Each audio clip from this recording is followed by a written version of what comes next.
Good morning friends. पिछली video में हम लोगों ने equation of tangent in point form के बारे में जाना था। मतलब कोई एक सर्कल का कोई एक पर्टिकुलर पॉइंट अगर दिया गया है और उस पर्टिकुलर पॉइंट से कोई एक टेंजेंट पास करता है तो उस टेंजेंट का इक्वेशन क्या होगा, इसके बारे में हम लोगों ने जाना। तो आज हम लोग उसी टेंजेंट की इक्वेशन को पैरामीट्रिक फॉर्म में कैसे रिप्रेजेंट किया जाता है उसके बारे में जानेंगे। तो शुरू करते हैं। Topic is equation of tangent of circle in parametric form. मतलब कोई एक सर्कल अगर ऐसा दिया गया है जहां पर सर्कल का सेंटर का जो कोऑर्डिनेट है वो है a, b एंड जो रेडियस है वो है r। तो इन दिस केस सर्कल का जो इक्वेशन हो जाएगा वो होगा x माइनस a इसका whole square plus y minus b इसका whole square equals to r square. ये हो जाएगा इक्वेशन ऑफ सर्कल। अब ऐसी केस में इस सर्कल का जो टेंजेंट होगा उस टेंजेंट का इक्वेशन क्या होगा, इसे हम लोगों को निकालना है। और यहाँ पर दिया गया है इस सर्कल का जो रेडियस है, ये रेडियस अपने एक्स एक्सिस के पॉजिटिव डायरेक्शन के साथ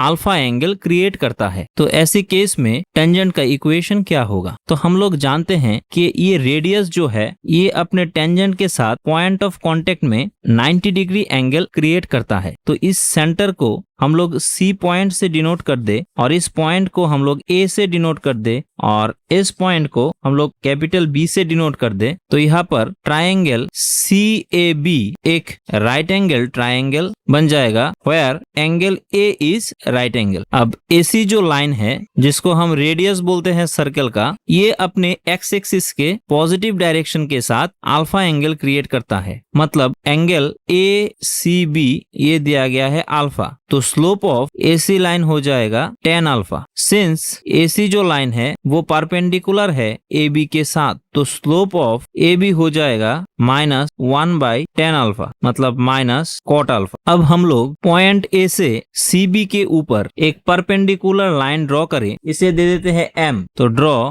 AM परपेंडिकुलर टू CB। तो यहाँ से ट्रायंगल ACM फिर से राइट एंगल ट्रायंगल बन जाएगा right angle at M point. तो AM बाई AC को लिख सकते हैं हम लोग साइन अल्फा, क्योंकि इस राइट एंगल ट्रायंगल AMC में AM है परपेंडिकुलर एंड AC है हाइपोटेनस और AC का लेंथ है R। AM का लेंथ कितना आएगा आप लोग यहाँ से देख सकते हैं। ये जो डिस्टेंस है ये हो जाएगा, हम लोग इस A पॉइंट से इतनी दूरी गए फिर परपेंडिकुलरली यहाँ गए तो यहाँ पर आ गए x1 y1 इस पॉइंट पर, जहाँ पर A पॉइंट का जो कोऑर्डिनेट है हम लोगों ने x1 y1 चूज कर लिया। तो ओरिजिन से M पॉइंट का डिस्टेंस है x1 एंड ओरिजिन से C पॉइंट का डिस्टेंस है A।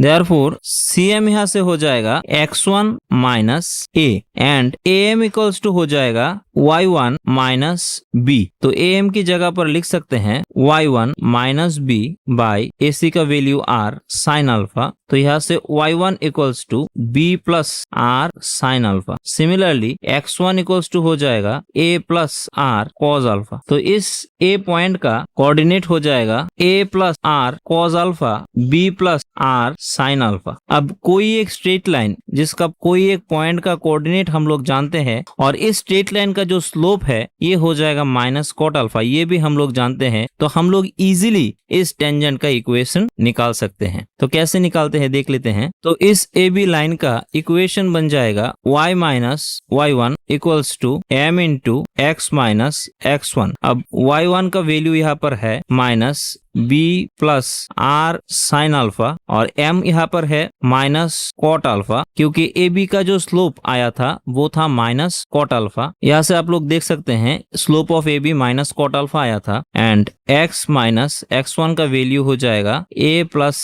R cos alpha. तो यहाँ से लिख सकते हैं y minus B minus R sine alpha equals to, इसको cos alpha by sine alpha लिख सकते हैं और यहाँ से x minus A minus R cos alpha. तो इसके ऊपर अब कैलकुलेशन करें तो हो जाएगा y minus B sine alpha minus R sine alpha into sine alpha equals to minus x minus A cos alpha minus minus plus R cos square alpha. तो इसे लिख सकते हैं लेफ्ट हैंड साइड में ले जाए x minus A cos alpha को, तो x minus A cos alpha plus y minus b sine alpha and यहाँ से r को कॉमन ले ले तो cos square alpha plus sine square alpha. तो यहाँ से लिख सकते हैं x minus a cos alpha y minus b sine alpha equals to r and यही हो जाएगा equation of tangent in a circle with centre a, b and radius r in parametric form. मतलब पैरामीट्रिक फॉर्म में कोई एक tangent का equation जहां पर सर्कल का जो सेंटर है वो a, b है एंड सर्कल का रेडियस दिया गया है r एंड हैंस प्रूव्ड। अब इसके ऊपर एक प्रॉब्लम देख लेते हैं तो और अच्छे से समझ आ जाएगा। तो second question is find the locus of the intersection of the tangent to the circle x square plus y square equals to a square at the point whose parametric angles differ by π/3। मतलब यहाँ पर कोई एक circle दिया गया है जिसका centre है 0 0 एंड रेडियस है r। तो ये आर रेडियस जो है वो अपने एक्स एक्सिस के पॉजिटिव डायरेक्शन के साथ पहले वाले टेंजेंट के लिए अल्फा एंगल क्रिएट करता है और सेकेंड वाले टेंजेंट के लिए अपने एक्स एक्सिस के पॉजिटिव डायरेक्शन के साथ अल्फा प्लस π/3 एंगल क्रिएट करता है, जिसके लिए ये जो डिफरेंस बोला गया है इस डिफरेंस को π/3 बोला गया है। तो ऐसे केस में आप लोगों को दो टेंजेंट का जो लोकस होगा, लोकस मतलब यहाँ पर कोई एक पॉइंट जिसका कोऑर्डिनेट XY हम लोग ऐसा एज्यूम कर ले, तो ये पॉइंट इस पथ में जब मूव करेगा तो इस पथ का इक्वेशन क्या होगा इसे हम लोगों को निकालना है। तो हम लोग जानते हैं कोई एक सर्कल का इक्वेशन अगर ऐसा दिया गया है x square y square equals to r square ऐसे, तो इसका जो एक कोऑर्डिनेट पॉइंट आएगा ये अगर रेडियस r है तो इस पॉइंट का कोऑर्डिनेट आ जाएगा r cos theta into r sin theta. Similarly यहाँ पर ये पॉइंट हम लोग कंसिडर कर ले p,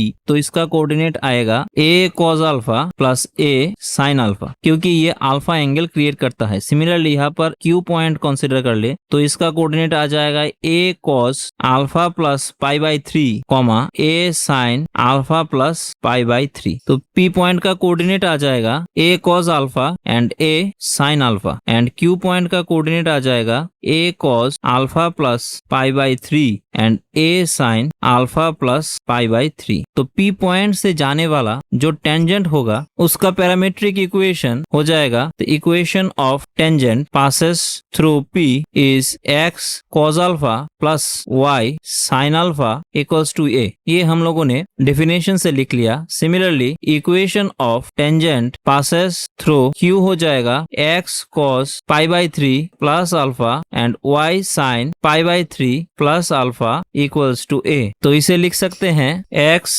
cos π/3 cos alpha minus sin π/3 sin alpha plus y sin π/3 cos alpha plus cos π/3 sin alpha equals to a। तो आफ्टर कैलकुलेशन ये हो जाएगा half x cos alpha plus y sin alpha minus √3/2 x sin alpha minus y cos alpha equals to a। तो इसे equation 1 दे देते हैं और इसको लिख सकते हैं x sin alpha minus y cos alpha equals to minus a/√3। इसे दे देते हैं इक्वेशन 2। अब इक्वेशन 1 और 2 का स्क्वायर करके एक दूसरे के साथ ऐड कर दे तो आ जाएगा x cos alpha plus y sin alpha इसका whole square plus x sin alpha minus y cos alpha इसका whole square equals to a square plus a²/3। तो ये बन जाएगा x square cos square alpha plus sine square alpha, एक साथ calculation कर रहे हैं, plus y square cos square alpha plus